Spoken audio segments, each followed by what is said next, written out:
കർത്താവിൻ്റെ വിശുദ്ധമായ നാമത്തിന് നന്ദിയോടെ സ്തോത്രം ചെയ്യുന്നു. കേൾക്കാനായ എല്ലാവരെയും കർത്താവ് ധാരാളമായി അനുഗ്രഹിക്കട്ടെ.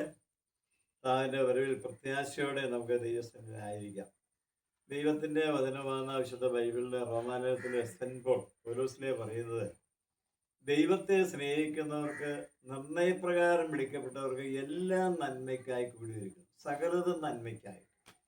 അപ്പം തിന്മയ്ക്കായിട്ടൊന്നുമില്ല, അത് തിന്മയായി ഭവിക്കുകയും നമ്മൾ അനുഭവിക്കുകയും ചെയ്താൽ നന്മയായി മാറുമെന്നാണ് പൗലോസ് പറയുന്നത്. ദൈവത്തെ സ്നേഹിക്കുന്നവർക്ക് സ്തോത്രം.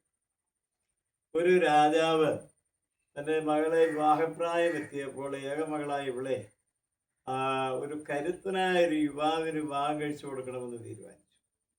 അങ്ങനെ അതിനെപ്പറ്റി കൊട്ടാരത്തിൽ വളരെ ചിന്തകൾ പലരും ആലോചിച്ച് ചിന്തിച്ച് ഒടുവിൽ തീരുമാനത്തിലെത്തി. ആ രാജാവിൻ്റെ നീന്തൽക്കുളത്തിൽ വന്ന് നീന്തി അക്കരെ കയറുന്ന ഒരുവന് മകളെ വിവാഹം കഴിച്ചു കൊടുക്കാൻ തീരുമാനിച്ചു. അപ്പം ആ വിവരം പ്രസിദ്ധമാക്കി അനേക യുവാക്കന്മാർ, ധീര അശൂര പരാക്രമശാലികളായ ആൾക്കാരൊക്കെ വന്ന് അണിനിരന്നു. അങ്ങനെ രാജാവ് വിവരമല്ല അവരറിയിച്ച് ഈ കുളത്തിൽ ചാടി നീന്തി അക്കരെ കിടക്കുന്ന ഒരാൾക്ക് എൻ്റെ മകളെ വിവാഹം കഴിക്കാവുന്നത്. അപ്പോഴാണ് അവരൊരു കാര്യം മനസ്സിലായത്, ആ കുളത്തിൽ നിറയെ മുതലയാണ്. നല്ല വലിയൊരു കുളമാണ്, നല്ല വെള്ളമാണ്, ശുദ്ധജലമാണെങ്കിലും ആ കുളത്തിനകത്ത് മുഴുവനും ഈ മുതല കിടക്കുന്ന ആ കുളത്തിലേക്ക് ആരും ചാടാൻ സാധിക്കും? മുതലയിൽ മുമ്പ് വിഴുങ്ങിക്കളയില്ല. അങ്ങനെ അവരെല്ലാവരും അവിടെ നിന്ന് വളരെ വിഷമിച്ച് പല വീരന്മാരും പുറകോട്ട് മാറിക്കൊണ്ടിരിക്കുമ്പോൾ ഒരുത്തൻ എടുത്തൊരു ചാട്ടവും മിന്നൽ വേഗത്തിൽ അക്കരെ കയറി അവൻ ജയാളിയായിത്തീരും. അപ്പം അവൻ്റെ ചാട്ടവും അവൻ്റെ നീന്തലും അവൻ്റെ മുകളിലെ കയറ്റവും എല്ലാം കണ്ടു കഴിഞ്ഞപ്പോൾ രാജാവിന് അതിശയം തോന്നി. ഇവന് അതിധീര പരാക്രമശാലിയാണ്. അങ്ങനെ രാജാവ് വാഗ്ദത്തം ചെയ്തതുപോലെ മകളെ അവനെ വിവാഹം കഴിക്കാനായിട്ട് തീരുമാനിച്ചു. അങ്ങനെ ആ കാര്യങ്ങൾ അങ്ങനെ സമാപിച്ചു. ഒടുവിൽ അവന് ചോദിച്ചു, ഈ കുളത്തിലേക്ക് എന്നെ തള്ളിയിട്ടവരാരാണ്? നോക്കണമേ. അപ്പൊ ആ തിരക്കിനിടയിൽ, ആ ജനക്കൂട്ടത്തിനിടയിൽ ആരോ ഇവന്റെ ശത്രുവായി വരുന്ന ഇവന് ചതിക്ക് തള്ളി ആ കുളത്തിലേക്ക് ഇട്ടതാണ്. മുതലകൾ തിന്നാൻ വേണ്ടിയാണ് അവനെ ഇട്ടത്. ആ കുളത്തിലേക്ക് ഇട്ടു. അവൻ ആ നീന്തി അക്കരെ കയറി ആ രാജാവിന്റെ മകളുടെ ഭർത്താവായി തീർന്നു, രാജകുമാരനായി തീർന്നു. അങ്ങനെ ഒരാൾ അവനെ തള്ളി ഇട്ടില്ലായിരുന്നെങ്കിൽ അവൻ ഒരിക്കലും ആ കുളത്തിലേക്ക് എടുത്തുചാടുകയില്ല, നീന്തി കയറുകയില്ല, ഈ മഹാഭാഗ്യം അവന് വന്ന് കയറുകയില്ലായിരുന്നു. അപ്പൊ നോക്കണം, പൗലോസിലാ പറഞ്ഞത്, ദൈവത്തെ സ്നേഹിക്കുന്നവർക്ക് നിർണയപ്രകാരം വിളിക്കപ്പെട്ടവർക്ക് എല്ലാം നന്മയ്ക്കായി കൂടി വരുന്നു. നമ്മൾ വേദോസ്തം വായിക്കുമ്പോൾ അബ്രഹാം, ഇസാഖ്, യാക്കോബിന്റെ മകനായ യോസേപ്പിനെ തൻ്റെ സഹോദരന്മാര് മിസ്രയീമിലെ മന്ത്രിയായ ഒത്തിപ്പേറിന് വിൽക്കുകയും അവന്റെ വീട്ടിലെ കാര്യവിചാരകനായി നടക്കുകയും ചെയ്യുന്ന ഒത്തിപ്പേറിന് തന്റെ ഭാര്യ അപമതിയാരിയായി പെരുമാറി എന്നൊരു കള്ളക്കേസ് ഉണ്ടാക്കി ജയിലിൽ പോയതിന്റെ ഫലമായിട്ടാണ് ഈ യോസേപ്പ് മിസ്രയീമിലെ മന്ത്രിയായി ഫറവോന്റെ ഒപ്പം കയറി വരുവാനിടയായത്. ആ ഭാര്യ അങ്ങനെ ഒരു അപവാദം ഈ യോസേപ്പിന് പറഞ്ഞില്ലായിരുന്നു എങ്കിൽ യോസേപ്പ് ഒരിക്കലും ജയിലിൽ പോകയില്ലായിരുന്നു, ആ ദർശനക്കാരെ കാണുകയില്ലായിരുന്നു, അവരോട് പറയില്ലായിരുന്നു, രാജാവ് ഒരിക്കലും യോസേപ്പിനെ അറിയുമായിരുന്നില്ല. അപ്പൊ അവിടെയും അത് യോസേപ്പിന് നന്മയായി ഭവിച്ചു കേട്ടോ. അപ്പൊ അവിടെ ഈ ലോക ദൈവത്തിന് കർത്താവായ യേശുവിന്റെ രക്തം കൊണ്ട് വീണ്ടെടുക്കപ്പെട്ട ദൈവത്തിന്റെ സഭ, ക്രിസ്തീയ വിശ്വാസത്തിൽ മുറുകി നിൽക്കുന്ന ദൈവമക്കൾ ഓർക്കണം, നമുക്ക് ഓരോ നിലയിലും കഷ്ടങ്ങളും ഭാരങ്ങളും, അതായത് തിന്മകളും ശത്രു ഉപദ്രവങ്ങളെല്ലാം കടന്നു വരുമ്പോഴൊന്നും അവിടെ നിരാശയല്ല. അവിടെ ഇതെല്ലാം ദൈവോധന പ്രകാരം ഞാൻ അനുഭവിക്കേണ്ടതാണ്. ഭാവിയെ തെളിഞ്ഞു വരുന്ന സ്വർഗരാജ്യത്തിന്റെ അംഗത്വം പ്രാപിക്കുവാൻ, ആ സ്വർഗീയ പൗരത്വം പ്രാപിക്കുന്നതിന് ഞാൻ അനുഭവിക്കേണ്ടതാണെന്നുള്ള സന്തോഷത്തോടു കൂടി ആ കഷ്ടങ്ങൾ അനുഭവിച്ച് നമ്മൾ മുന്നേറുന്നവരും അപ്പോൾ തന്നെ പ്രതിസന്ധികളെ ദൈവസന്നിധിയിൽ പ്രാർത്ഥിച്ച് തരണം ചെയ്യുന്നവരുമായിരിക്കണം.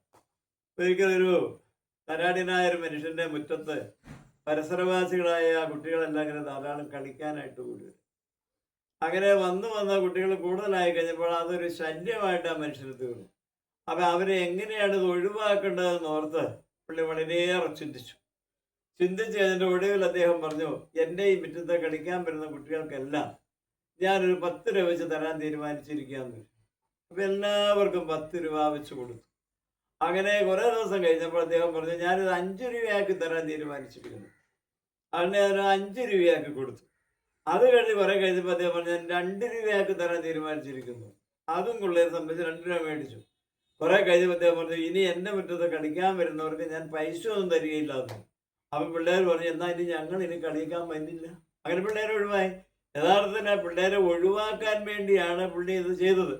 അപ്പോൾ ഏതൊരു പ്രതിസന്ധിയെ ഒഴിവാക്കുവാൻ അതിൻ്റെതായ രീതിയുണ്ട്, അതിൻ്റെ തന്ത്രമുണ്ട്. അത് മനസ്സിലാക്കി വേണം നമ്മൾ ഒഴിവാക്കി. എല്ലാ വിജയവും വിജയമായിരിക്കില്ല, ഭാവിയിൽ നമുക്ക് നാശമായിട്ട് വൈകുള്ളൂ. അങ്ങനെ നമ്മുടെ ജീവിതത്തിൽ ദോഷം വരാത്ത വണ്ണം പ്രതിസന്ധികളെ വിജയിച്ചു കയറുന്ന ഒരു നല്ല മനോഭാവം നമുക്കുണ്ടായിരിക്കണം എന്നാണ് കർത്താവ് ആഗ്രഹിക്കുന്നത്.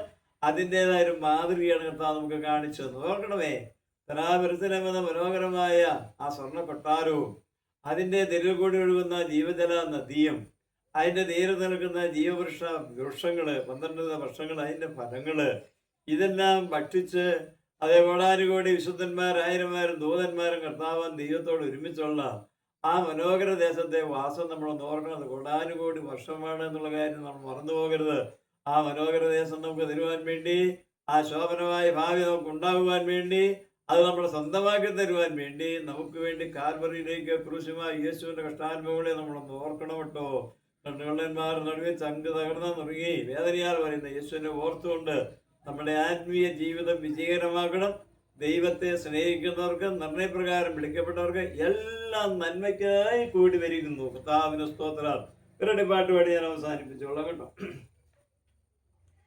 ദുഷ്ടർ പരിഹാസം ലോകത്തിൻ നിന്ദകൾ എല്ലാം സഹിച്ചു എൻ യേശുനാഥൻ. ശരിയല്ലേ? ദുഷ്ടർ പരിഹാസം ലോകത്തിൻ നിന്ദകൾ എല്ലാം സഹിച്ചു എൻ യേശുനാഥൻ. സ്വർഗീയ പൗരത്വം തന്നെ മാറ്റുവാൻ പാപക്കറയും കഴുകി യേശു. ചങ്കിലെ ചോര കൊണ്ടെന്നെ കഴുകി നാഥൻ. സ്വർഗീയ പൗരത്വം തന്നെ മാറ്റുവാൻ പാപക്കറയും കഴുകി യേശു. ചങ്കിലെ ചോര കൊണ്ടെന്നെ കഴുകി നാഥൻ. പരളുന്ന ദേശത്ത് ചൂരച്ചെടിയെ വളർത്തി നാഥൻ.